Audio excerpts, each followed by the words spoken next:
Good afternoon. Moments ago, the Hamilton County Grand Jury has returned a murder indictment against Raymond Tenzing, who was a University of Cincinnati police officer, for the murder of Samuel Dubose. We are going to release the video of this murder here shortly. The office is actively making copies for all of you. I think that's probably the best way to do it. If you have questions of me, you can ask them now, but I will say this. I've been doing this for over 30 years.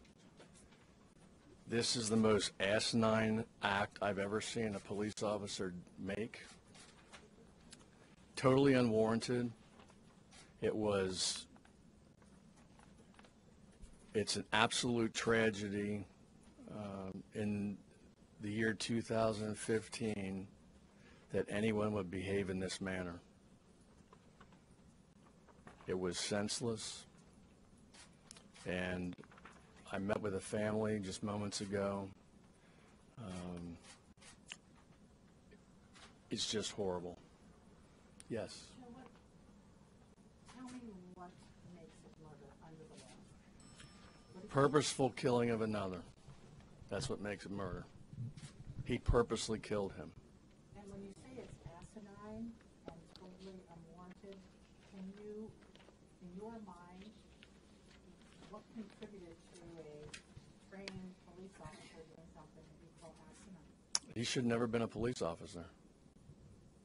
I mean, I work with police every day, and they are some of the best people I know.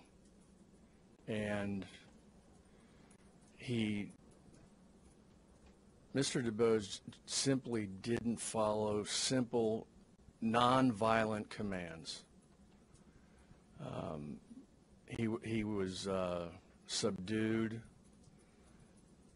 The cop had his license plate number. I mean, it was so unnecessary for this to have occurred. And the policemen I know and the investigators that I work with every day, this situation would never have escalated like this. You know, people want to believe that Mr. Dubose had done something violent towards the officer. He did not. He did not at all. And I feel so sorry for his family and what they lost. And I feel sorry for the community too, because we've worked so hard to develop great police relationships with the community, and to have this type of a senseless act take place in Cincinnati, this doesn't happen in the United States, okay? This might happen in Afghanistan or somewhere. This just does not happen in the United States. People don't get shot for a traffic stop unless they're violent towards the police officer. And he wasn't. He was simply slowly, you're going to see it, he was simply slowly rolling away. That's all he did. You know, like in the United States, also, cops don't get indicted for murder very often in the United States. That's true. And you all have covered me for a long time. And you know that this office has probably reviewed upwards of 100 police shootings. And this is the first time that we thought this is without question a murder. Yes, Sherry. The officer's attorney told us that the officer was dragged, and I believe the incident report suggests that too. Does the video show that at all? No, he wasn't dragged. Was he ever knocked to the ground from the hood of the car? No. He fell backwards after he shot him in the head. There have been some comments that perhaps this officer was in over his head making this traffic stop and panicked. Is that in any way, shape, or form what we see on the video than what you've seen? I think he lost his temper because he wasn't, you know, the Mr. Dubose wouldn't get out of his car. I think he lost his temper. And when you see this, you will not believe how quickly he pulls his gun and shoots him in the head. It's maybe a second. It's incredible.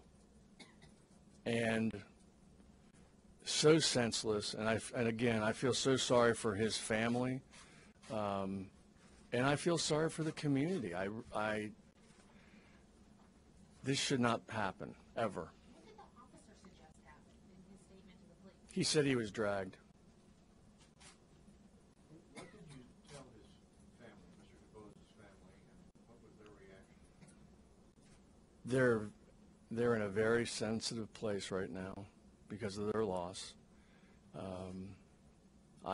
I simply told them we were seeking a murder indictment for what happened. And, you know, I believe we can make them available. Julie, is that correct? They're going to let you know. If they want to talk to you all. Have they seen the video?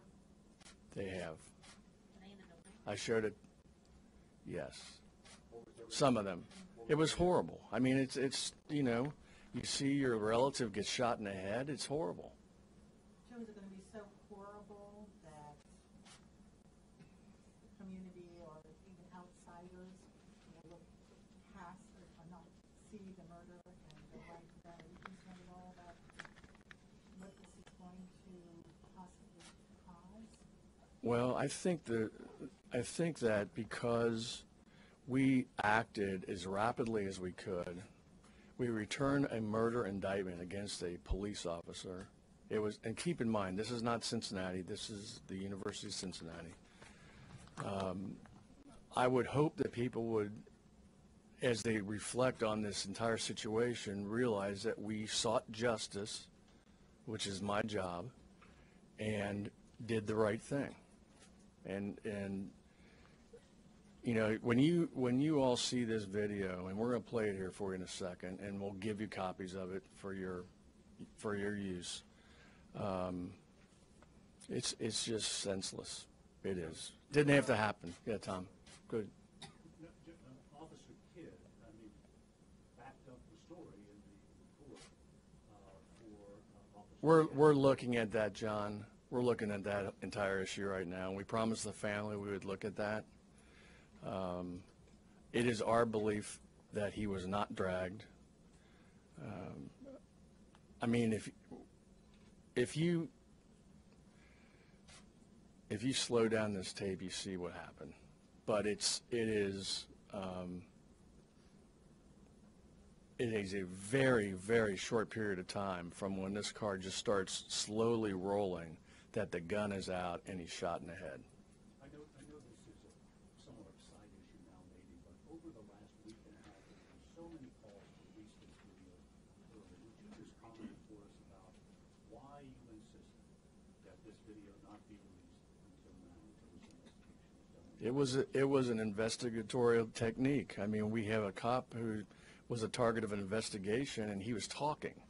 And I didn't want the video to be on television and then have later witnesses and or a targeted defendant couch his testimony around that. So I chose to do that, and you all sued me, so congratulations. And you all lose, too. Hey, Joe, the family's attorney yesterday had said to me that he didn't think there would be